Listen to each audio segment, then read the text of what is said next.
দর্শক, আপনাদের সকলকে ভালোবাসা দিবসের অনেক অনেক শুভেচ্ছা জানাচ্ছি। আশা করছি আপনারা ভালোবাসায় আছেন, ভালোবাসার সাথে আছেন। আজ আমরা ভালোবাসা দিবস নিয়ে কথা বলতে চাই, গল্প করতে চাই, আড্ডা দিতে চাই। আজকের এই বিশেষ দিনে আমরা সকলেই জানি যে ভালোবাসা আসলে কিভাবে বিশ্ব ভালোবাসা দিবস থেকে বাংলাদেশে এসেছে, ছড়িয়ে পড়েছে। এবং এর পেছনে যিনি কাজ করেছেন, শফিক রেহমান, যার দিনের সম্পাদক এবং বাংলাদেশের একজন বরেণ্য সাংবাদিক, তিনি আজ আমাদের সাথে আছেন তার সহধর্মিণী তালিয়া রহমান। স্বাগত জানাতে চাই তাদেরকে, এবং সেই সাথে ভালোবাসা নিয়ে তো অনেক অনেক গল্প করবে। আপনাদের দুজনকে অনেক অনেক শুভেচ্ছা জানাচ্ছি আজকের এই দিনে, স্বাগত জানাচ্ছি চ্যানেল আইতে। শফিক রহমানের কাছে শুরুতে শুনতে চাই, আমরা যতটুকু জানি যে প্রাচীন রোম থেকে, সেই সেন্ট ভ্যালেন্টাইন থেকে যেভাবে ভালোবাসা দিবসটা 14 তারিখ তার মৃত্যুদণ্ডের পর ছড়িয়ে পড়েছে, কিন্তু আগে তো ফোন ছিল না, ইন্টারনেট ছিল না, আমরা কিন্তু জানতাম না বিশ্বে কিভাবে ভালোবাসাটা পালন করছে। আপনি কিভাবে সেখান থেকে বাংলাদেশে একটি পরিচয় করালেন? প্রথম কথা হলো, এটা বিশ্ব ভালোবাসা দিবস নয়, এটা ভালোবাসা দিবস নামে বাংলাদেশে প্রচলিত হয়েছে 1993 থেকে। এটা আমি করেছিলাম। তার কারণ বলে দেবো। তার আগে বলতে হবে, পশ্চিমেও কিন্তু সেন্ট ভ্যালেন্টাইন্স ডে উদযাপিত হতো না বিশালভাবে, কিন্তু 80 দশক থেকে আমি লক্ষ্য করলাম, লন্ডনে যখন আমি ছিলাম নির্বাসিত জনাব হোসেন মোহাম্মদ ইরশাদের কল্যাণে, তখন দেখলাম যে 80 দশক থেকে শেষের দিক থেকে চারদিকে ভ্যালেন্টাইন্স ডে খুব চালু হয়ে গেল 14 ফেব্রুয়ারিতে। যার যেদিন যখন আবার কোনো প্রকাশ করি, তখন আমি ভালোবাসার দিনটা চালু করি, কিন্তু আমি ভ্যালেন্টাইন্স ডে নাম নিইনি। তার কারণ হচ্ছে, ভ্যালেন্টাইন্স ডেটা তাহলে বলতে পারতো যে আমি খ্রিস্টান ধর্মের একটা কিছু প্রচার করছি এখানে, এবং আমি পশ্চিমে ভ্যালেন্টাইন্স ডে হচ্ছে স্বামী স্ত্রী অথবা প্রেমিক প্রেমিকার মধ্যে সীমাবদ্ধ থাকে। সেখানে আমি চিন্তা করলাম, আসলে আমাদের দেশে আমি লক্ষ্য করলাম, বাসে চললে, রিক্সার চললে, বেবি ট্যাক্সি চললে, চারদিকে লেখা থাকে এদিক ওদিকে মায়ের দোয়ায় চললাম, মা মা মা। সবচেয়ে বেশি দিন মানুষ ভালোবাসে এই দেশে তার মাকে, এটা মনে রাখতে হবে। এবং এটা হচ্ছে প্রথম ভালোবাসার সম্পর্ক, মা এবং তার সন্তানের। তারপরে আরো আছে, আপনার ভাই বোনের সঙ্গে হতে পারে, আপনার মামা মামির সঙ্গে আপনার ভাগ্নে ভাগ্নের সম্পর্ক হতে পারে, আপনার প্রতিবেশীর সঙ্গে আপনার সহমর্মিতা এবং সহবেদনের সম্পর্ক হতে পারে। আর সেই জন্য আমি চিন্তা করলাম, ভ্যালেন্টাইন্স ডে খালি ওইটুকু জায়গায় না রেখে আরো বিস্তৃত পরিসরে এটাকে বলতে হবে, তাহলে ভালোবাসা দিবস নাম দিতে হবে।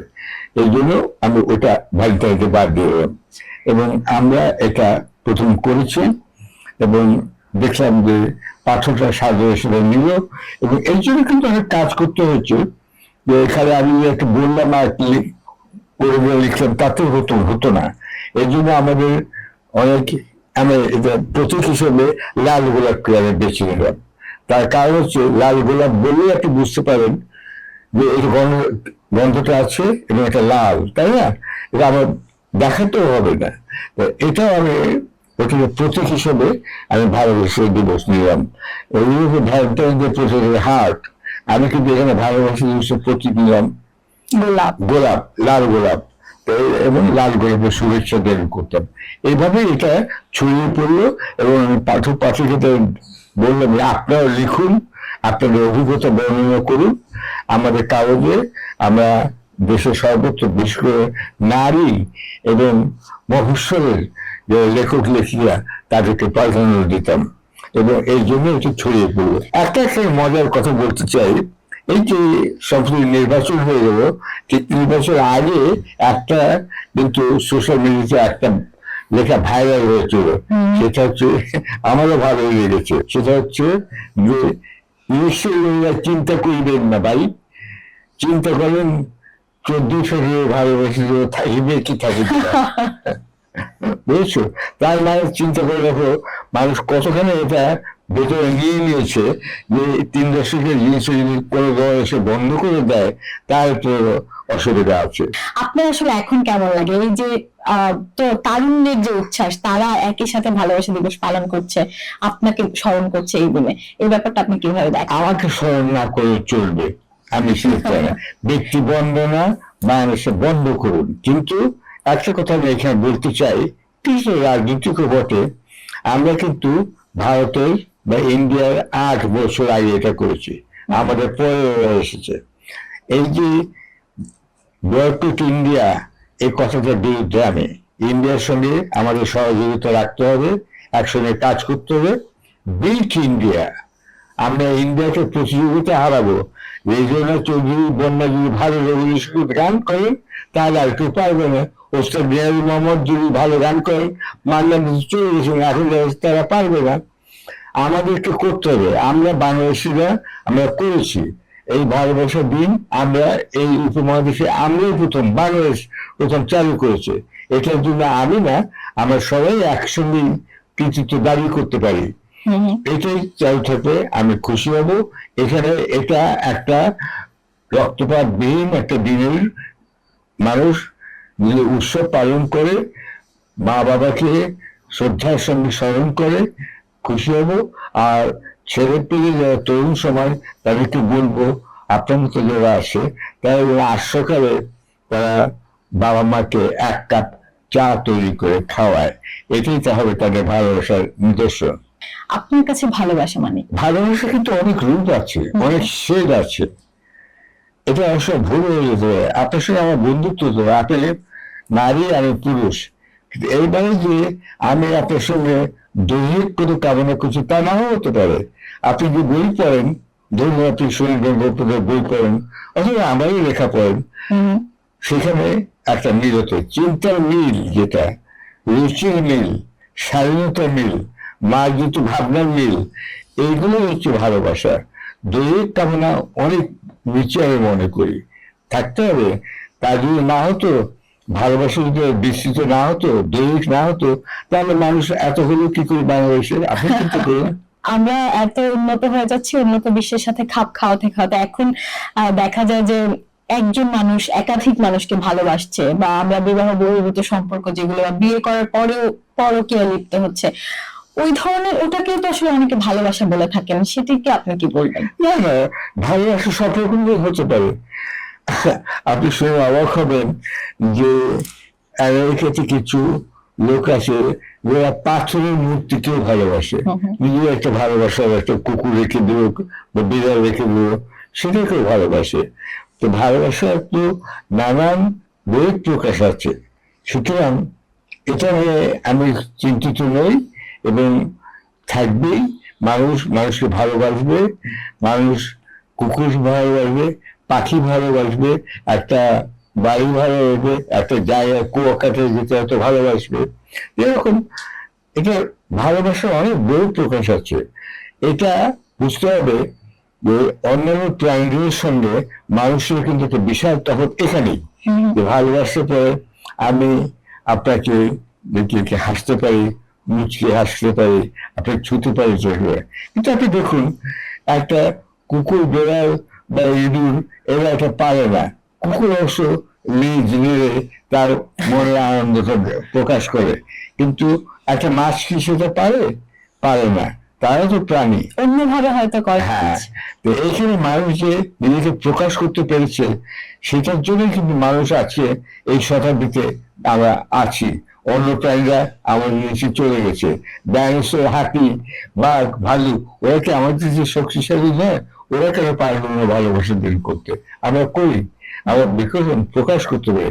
এই প্রকাশ করাটা কিন্তু খুব জরুরি। আপনার মনে যদি ভালোভাবে থাকে, যা থাকে মনে থাকে, ভয় থাকে জয় করে আপনি যাকে ভালোবাসেন, শ্রদ্ধা করেন বা ভক্তি করেন, আপনি বলবেন, প্রকাশ করুন এবং নির্ভয়ে প্রকাশ করুন। সেই রকমের একটা আবহাওয়া রাজনৈতিক বিরাজ করে দেশে সবসময়, সেটাই আমি কামনা করি। প্রকাশ করার স্বাধীনতা থাকতে হবে। আপনি সেই জায়গায় কি মনে করেন, যখন আপনি একটা মানুষের সাথে আছেন কমিটেড, যেরকম আপনি আপনার সহধর্মিনীর সাথে আছেন, এরপর আপনি যদি অন্য কারোর প্রতি ভালোবাসা অনুভব করেন, সেটি কি তাকে জানানো উচিত? বা ভালোবাসার মধ্যে কমিটমেন্ট জিনিসটাকে আপনি কিভাবে? মানে আপনি ঘুরে ফিরে পরকীয়া ব্যাপারটা আনতে চাচ্ছেন, এই তো?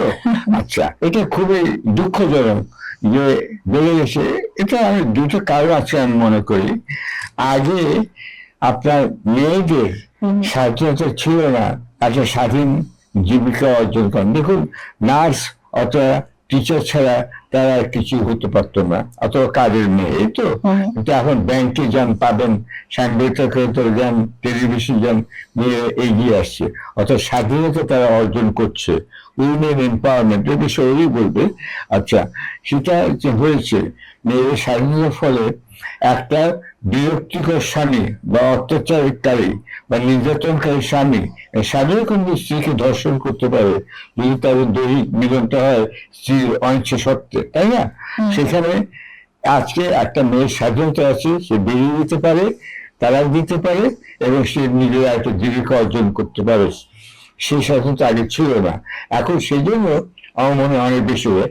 এক্ষেত্রে ছেলেমেয়ের সত্যি বাপ মা জোর করে তো বিয়ে দিয়েছে, আমার ছেলে তুই তোকে ওকে বিয়ে করতে হবে, করিয়ে দিল বিয়ে, তারপরে মহা মুশকিল, এটা হতে পারে। তো সুতরাং আবার ইন্টারনেট হওয়াতে আবার মুশকিল হয়েছে যে অপশন না দেখে তারা অবশ্যই বিয়ে করতে পারে। এ বিষয়ে আমি লিখেছি, পড়ে দেখবেন। আমরা পড়ছিলাম ইন্টারনেটে বই এই সম্পর্কে। ইন্টারনেট বিয়ে। তা এখন এই সোশ্যাল মিডিয়ায় চলে এসছে, যদি আপনাদের মধ্যে মনের মিল না থাকে তাহলে দেহের মিল থাকবে না। বিয়ে করার আগে আমি সবাইকে বলি, খুব সতর্ক হয়ে বিয়ে করবেন, কেননা একবার বিয়ে করা মানে অনেক জোর ঝামেলা, আবার ডিভোর্স হওয়া ইত্যাদি, আবার বিয়ে করা, এই তো? কিন্তু আমরা 69 বছর কিন্তু বিবাহিত, চিন্তা করবেন। 22 বছর বিয়ে করছি, 23 বছর আমি চলে হয়েছে, আমাদের ছেলে হয়েছে। তো এটা এটা পার্শ্বিক সহনশীলতা, সমবেদনা এবং পার্শ্বিক বোঝা থাকা উচিত, কিন্তু মনেই মিল থাকা উচিত। মিল করে থেকে আপনি দেখুন, আপনি যার সাথে ঘুরছেন সে কি গান পছন্দ করে, কি বই পড়তে ভালোবাসে, কোন মুভি দেখতে ভালোবাসে, কোথায় যেতে ভালোবাসে, এসব জায়গায় আপনাদের রুচি এবং পছন্দ মিল আছে কিনা এগুলো বিবেচনা করে তারপরে বিয়ে করবেন। এবং আপনি নিশ্চয়ই এখন দেখতে পাচ্ছেন যে এখন ডিভোর্সের হার এত বেশি বেড়ে গিয়েছে, তরুণরা যখনই বিয়ে করছে তখনই ডিভোর্স হয়ে যাচ্ছে 1 বছর বা 2 বছরের মধ্যে। তো সেই জায়গায় আসলে অনেকে অভিযোগ করেন যে 2 বছর যখন প্রেমে ছিলাম তখন তো বুঝতে পারিনি, বা আচরণটা বিয়ের পরে আসলে পরিবর্তিত হয়ে গেছে। এটি ছেলেদের ক্ষেত্রে অভিযোগটা বেশি, যে ছেলেরা আসলে বিয়ের পরে পরিবর্তন হয়ে যায়। সবাই হতে পারে। আচ্ছা, 2 বছর তো আমি বাংলাদেশে আমি এত জানতাম 2 বছর এই কাণ্ড ঘটে। পশ্চিমে 7 years ইচ বলে একটা কথা আছে, মানে 7 বছরের চুলকানি, অর্থাৎ 7 বছর হলে পরে স্বামী স্ত্রী বলতে পারে একটা গোলমাল হয়ে গেছে, এই বিয়ে টিকবে না। একটু সময় নিন, মেয়ের সঙ্গে ডেট করুন, আলোচনা করুন, বিভিন্ন জায়গায় যান, আস্তে আস্তে আপনার পরিচিত হয়ে তারপরে আপনারা বিয়ে করুন। আমি এত তাড়াহুড়ো করে কি আছে, এই হচ্ছে কথা আর কি। নিয়েছি, এটা নিয়ে অনেক ঝগড়াঝাটি হয়েছে, কেন এত বড় জীবিকা, যে লোকে টাওয়ার জব করে, বাড়ি করে, এটা করে, সেটা করে, সেটা আমার দরকার ছিল না। আমি চিঠি ছেলে মেয়ে আসে এবং দেখবি সেখানে গিয়ে অনেক পান গাছ বুনেছি, অনেক গোলাপ ফুল দিয়েছি, ছেলে মেয়েদের খেলাধুলার জায়গা আছে, সারাদিন সব পরিবারই সেখানে আপনারা কাটতে পারেন। ঢাকা শহরে এরকম জায়গাটি আর নেই, এমন জায়গাটি খুঁজে পাবে না কোথাও। আচ্ছা, সুতরাং তোমরা এসো, এর উপরে ভালো হবে, ছেলে মেয়েদের উপরে ওখানে সারাদিন কাটিয়ে আমরা ফুচকা বারও করেছি, ফুচকা খাবে বা যা খুশি তাই খাবে, স্যান্ডউইচ খাবে, খেয়ে দিয়ে সারাদিন থেকে তারা চলে যেতে পারে। ভালোবাসাকে ছড়িয়ে দেয়। ধন্যবাদ শফিক রহমানকে। আবার একটু তালের রহমানের কাছে শুনতে চাই। আমরা ভালোবাসার গল্প শুনছিলাম, আপনাদের কিভাবে দেখা হয়েছে, এবং অনেক খারাপ সময় আপনি আসলে আপনার সহধর্মিণী হিসেবে আপনার স্বামীর পাশে ছিলেন। সেই জায়গা থেকে আসলে আপনার কাছে কেমন লাগে যে একজন মানুষ যাকে আপনি পেয়েছেন তিনি সারা দেশে ভালোবাসা বিলিয়ে বেড়াচ্ছে? একটা মিল, রুচির মিল, মনের মিল, পড়ালেখার মধ্যে কি ধরনের বই পড়তাম ইত্যাদি, এগুলো মিল কিন্তু সেরকমই ছিল। তারপরে আমরা এখন যেটা রোকেয়া হাউস, সেটা একটা জামিলি হাউস বলে একটা ছোট্ট জায়গা ছিল, যেখানে মাত্র 35 জন মেয়ে থাকতে পারতো। এত কম ছাত্রী ছিল তখনকার দিনে। ওখানে ওকে ভিজিটার আমরা আমার একটু দূর সম্পর্কে আত্মীয় ছিল। আপনি যখন এটা জানতে পারলেন যে আপনি যাকে ভালোবাসেন সে এমন কিছু করতে চায় বা করছে, তখন আপনার কেমন লাগলো বা ওই ব্যাপারটাকে আপনি কিভাবে নিয়েছিলেন? লন্ডনেও কিন্তু ভালোবাসা দিবস মানে ভ্যালেন্টাইন্স ডে অনেক ঠিক আসে না সত্যি। আমরা 70-এর পরে প্রথমে যখন ছিলাম আমরা 2 ভাগে ছিলাম লন্ডনে। একবার হলো এই মুক্তিযুদ্ধের আগে, আর আরেক মুক্তিযুদ্ধের পরে। তো তখন কিন্তু ছিল না, এর কারণ একটা আছে, সেটা ছিল যুদ্ধের পরের, দ্বিতীয় মহাযুদ্ধের পরে মানুষের হাতে এত পয়সাও ছিল না। ভালো নিশ্চয়ই বাঁচত, কিন্তু প্রকাশ এইভাবে ফুল কার্ড এইসব ভালোবাসা দেওয়া পারতো না। আপনাদের যে আসলে এত বছরের সংসার এত বছর টিকে থাকে, এর পেছনে মূল মন্ত্রটা কি ছিল? একজনের প্রতি শ্রদ্ধা, রেসপেক্ট থাকতে হবে। ভালোবাসার সঙ্গে রেসপেক্ট একদম অঙ্গাঙ্গি জড়িত। রেসপেক্ট না থাকলে ভালোবাসা থাকে না। রেসপেক্ট থাকতে হবে। সবসময় যে একটা সুন্দর জীবন যাবে তাও না, সেটার জন্য প্রস্তুত থাকতে হবে। অনেক ডিভোর্স হয় যখন খুব অভাব অনটন। যদি ভালোবাসা আর শ্রদ্ধা যদি থাকে, তাহলে যে কোনো সময় যে কোনো অভাব অনটন খারাপ দিয়ে সেটাও তো হতে পারে মাঝে মাঝে। একই রকম সবসময় যে ভালোবাসা শুধু সবসময় আমরা প্রেমের কথা বলছি, কোনোদিনও না। প্রেমের কথা একটু কমই বলে, এইটুকু আমরা বলতে পারি। আগে জীবনে কোনোদিন কি মনে হচ্ছে এত হ্যাসেল নেওয়ার দরকার কি, অন্য একটা সাধারণ পুরুষের সাথে জীবনযাপন করলে তো আরো একটি সরল জীবন পেতাম? বোরিং পেতাম, অত বোরিং, অত। আমি সবসময় একটু চঞ্চল মতোই ছোটবেলা থেকে ছিলাম, সবসময় অন্যরকম, কিন্তু আমিও ছিলাম ছোটবেলায়। তো সেই থেকে আমি একঘেয়ে জীবন একেবারেই পছন্দ করি না। আমি সারাদিনের মধ্যে একবার বাইরে এত বছর সংসারে কি দুজনের কখনো মনে হয়েছে যে দুজন দুজনকে ছেড়ে যাওয়া উচিত বা অন্য কাউকে পছন্দ হয়েছে, এরকম হয়েছে নাকি? ছেড়ে যায় পছন্দ নিশ্চয়ই অন্যদের যথেষ্ট পছন্দের লোক আছে, কিন্তু ছেড়ে যাওয়ার মতো অত ভালোবাসা কেউ দেবার মতন লোক দেখিনি। 5ই আগস্টের পর এখন আবার নির্বাচনের মাধ্যমে যে সরকার গঠন হচ্ছে বা বিরোধী দলও একটু ভালো অবস্থা আছে, সে জায়গায় দেশের প্রতি ভালোবাসা নিয়ে দেশের প্রতি কি প্রত্যাশা আছে বা দলের প্রতি কি প্রত্যাশা? এখন এই প্রশ্নের উত্তর দিতে গেলে অনেক সময় লাগবে। তারপরে একটা কথা বলি, একটা মানুষ নিজ দেশকেও ভালোবাসতে পারে, অন্য দেশকেও ভালোবাসতে পারে। আমি ইংল্যান্ডে গিয়েছি, সেই দেশকেও ভালোবেসেছি। আমার ছেলের জন্ম সেখানে হয়েছে। আমরা ঘর সংসার করেছি, অত্যন্ত কষ্ট করে জীবনযাপন করেছি। যখন পড়াশোনা করছিলাম পয়সা ছিল না, এবং যখন আমরা নির্বাসিত ছিলাম, আমি এসবে আমি নির্বাসিত, এই শেখ হাসিনা আমাদের নির্বাসিত ছিলাম, জেল দণ্ড হয়েছে 7 বছর। এই তো, তারপরে আমরা বারবার ফিরে আসি কেন? শফিক রেহমান, আপনার কাছে জানতে চাই, এবারে নতুন সরকারের কাছে আপনি অলরেডি ঘোষিত হয়েছে, আপনি 21 পদক পাচ্ছেন, সেটার জন্য তো আপনাকে অভিনন্দন জানাচ্ছি। আর সেই সাথে আপনার অনুভূতিটি জানতে চাই, নতুন বাংলাদেশে নতুন ভাবে একটি স্বীকৃতি পাওয়া। একটি গোপন কথা আজকে প্রকাশ করতে চাই। সেটা হচ্ছে, আসলে 24 বছর আগে 2002 সালের ফেব্রুয়ারিতে আমার 21 পদক পাওয়ার কথা ছিল। তার কারণ 2001 সালে ম্যাডাম খালেদা জিয়া নির্বাচিত হবার পরে প্রধানমন্ত্রী পদে তিনি অনুরোধ করেন এবং আমি পদকটা নেই, কিন্তু আমি তাকে না করেছিলাম, যে বারবার চেয়েছিলেন যে নেই। আমার না করার যুক্তিটা ছিল এই, যে আমি দেখেছি যে 21 পদক দলীয় কারণে ব্যবহৃত হয় অনেক ক্ষেত্রে, সব ক্ষেত্রে বলবো না, দলীয় ক্ষেত্রে।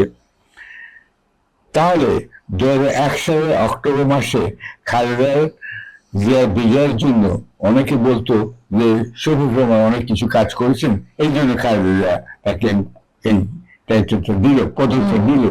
তাহলে এটা তো দলীয় ভাবে হলো।